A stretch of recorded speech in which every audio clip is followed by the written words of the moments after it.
Tinatayang 3.4 milyong pisong halaga ng hinanalang shabu ang nasabat sa kinasang joint buy-bust operation ng PNP at PIDEA BARM sa Lanao del Sur. Patrolwoman Veronica Laggi sa report. Nasabat ang 3.4 milyong halaga ng hinihinalang shabu mula sa naarestong high-value target sa isinagawang PNP at PIDEA BARM buy-bust operation sa Barangay Poblacion sa Giran, Lanao del Sur nito lamang ika-9 ng Setyembre taong kasalukuyan. Kinilala ni PIDEA BARM Director Gil Cesario Castro ang naarestong suspect na si alias Arman, 32 anyos.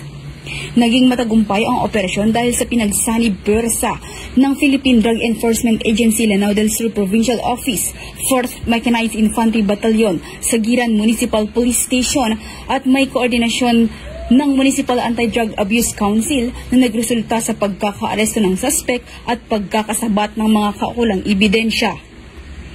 Nasamsam sa operasyon ang 5 knot-tied transparent plastic bags na naglalaman ng hinihinalang shabu na may timbang na humigit kumulang 500 gramo at nagkakahalagang 3,400,000 pesos, isang cellphone, isang wallet, isang identification card, isang belt bag, buy-bust money at isang dark gray Toyota. Kasalukuyang nasa kustodiya na ng PIDEA Regional Jail Facility ang suspect habang hinihintay ang inquest proceeding para sa kasong paglabag sa Section 5 ng Article 2 ng Republic Act 9165 o Comprehensive Dangerous Drugs Act of 2002.